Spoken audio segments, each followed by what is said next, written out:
If you've ever driven behind an 18-wheeler on the highway, you might have noticed something weird. Some of their tires aren't even touching the road. This isn't a malfunction. It's an engineering solution that saves trucking companies millions of dollars while protecting our roads and bridges. These floating wheels are called lift axles, drop axles, or tag axles, and they're one of the smartest things the trucking industry has come up with. Let me explain why they exist and why they matter more than you might think. Here's how it works. Trucks are equipped with extra axles that can be raised or lowered as needed using air suspension systems. When the driver presses a button inside the cab, airbags inflate or deflate to lift the axle completely off the ground or drop it back down. Some modern systems are even automatic, detecting the truck's weight and adjusting without the driver doing anything. There are two main types. Pusher axles sit in front of the drive axles and boost how much the truck can carry. Tag axles are located behind the drive wheels near the rear of the truck, helping to balance the load and take pressure off the main tires. But why go through all this trouble? Turns out there are 5 big reasons, and they all come down to money and physics. First, there's the law. Federal regulations cap trucks at 80,000 pounds on the interstate system. But it's not just about total weight. There are also limits per axle. A single axle can only carry 20,000 pounds, and a tandem axle maxes out at 34,000 pounds. Here's where it gets interesting. When a truck is hauling a heavy load,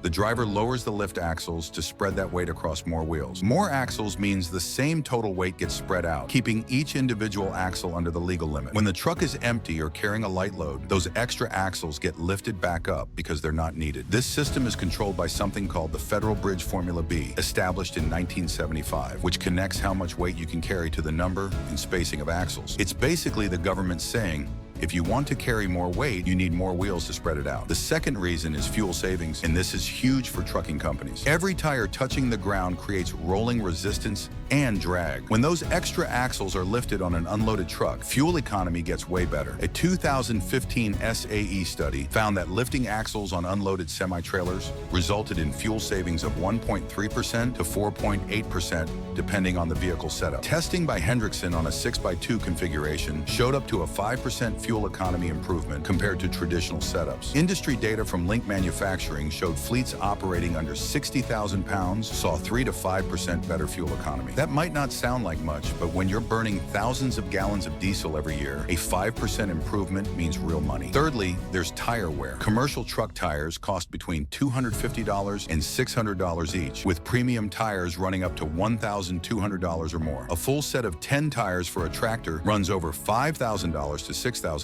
And if you blow out a tire on the road, a roadside tire service call averages around $900. When you're running with axles down that you don't need, you're wearing out tires for no reason. Those tires are designed to last 100,000 to 150,000 miles, but unnecessary contact with the road cuts that lifespan short. Lifting unused axles also reduces bearing wear and means fewer parts to maintain. Here's where things get really interesting, because this isn't just about the trucking companies. It's about protecting our roads and bridges. The Federal Bridge Formula exists because of physics. Weight distributed over a longer distance puts less pressure on a bridge, kind of like how snowshoes let you walk on top of snow instead of sinking through. The federal government figured this out and created regulations to prevent concentrated weight that could destroy bridges faster. And the damage heavy trucks cause isn't linear, it's exponential. As the weight of an axle increases, damage to the road surface increases by a factor of 4. One federal study that gets quoted a lot found that the damage from a single 18-wheeler equals the impact of 9,600 cars. A fully loaded tractor trailer weighs 80,000 pounds, 20 times more than a typical 4,000-pound car, but the wear is way worse than 20 times. Analysis suggests that freight hauling trucks cause 99% of wear and tear on U.S. roads, but only pay for about 35% of the maintenance, according to the Coalition Against Bigger Trucks. Beyond the big 4 reasons, there are other benefits. Lift axles make trucks easier to handle. Fewer tires on the ground makes turning easier, which matters in tight loading docks or construction zones. In some states that charge tolls based on the number of axles touching the ground, fleets can save money by lifting axles when they're not needed. There's even a weight savings angle. A 6x2 liftable axle configuration can save 400 to 450 pounds compared to a traditional setup, which means the truck can carry more freight while staying under that 80,000-pound limit. So the next time you see a truck with tires floating above the road, you're watching a carefully engineered balance between efficiency, regulation,